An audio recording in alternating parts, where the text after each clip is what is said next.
Hi friends, நான் வந்து finches வந்து வளர்த்துட்ருக்கேன். நிறைய பேர் வந்து சொன்னீங்க ஃபின்ச்சஸ்க்கு வந்து ஃபுட்டு வந்து கொத்தமல்லி இல்லைனா புதினா இல்லைனா கேரட்டு அந்த மாதிரி வைக்க சொன்னீங்க, முட்டை சாதம்னு சொல்லிட்டு. ஸோ நான் வாங்கிட்டு வந்து கேரட் வச்சேன், கேரட்டையும் சாப்பிடல. நேற்று முட்டை சாதம் வச்சேன், முட்டை தான் சாப்பிடல.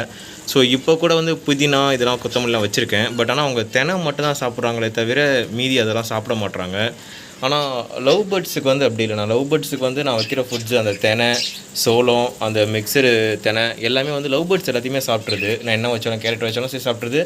கொத்தமல்லி, புதினா, சோளம் எது வச்சாலும் அவங்க சாப்பிட்றாங்க, அது பிரச்சனை இல்லை. ஆனால் ஃபின்ச்சஸ் வந்து எதுவுமே சாப்பிட மாட்டாங்க. தெனை மட்டும் தான் சாப்பிடுது. அதை தவிர்த்து மீதி ப்ரோட்டீனான ஐட்டம் எதுவுமே சாப்பிட மாட்றாங்க.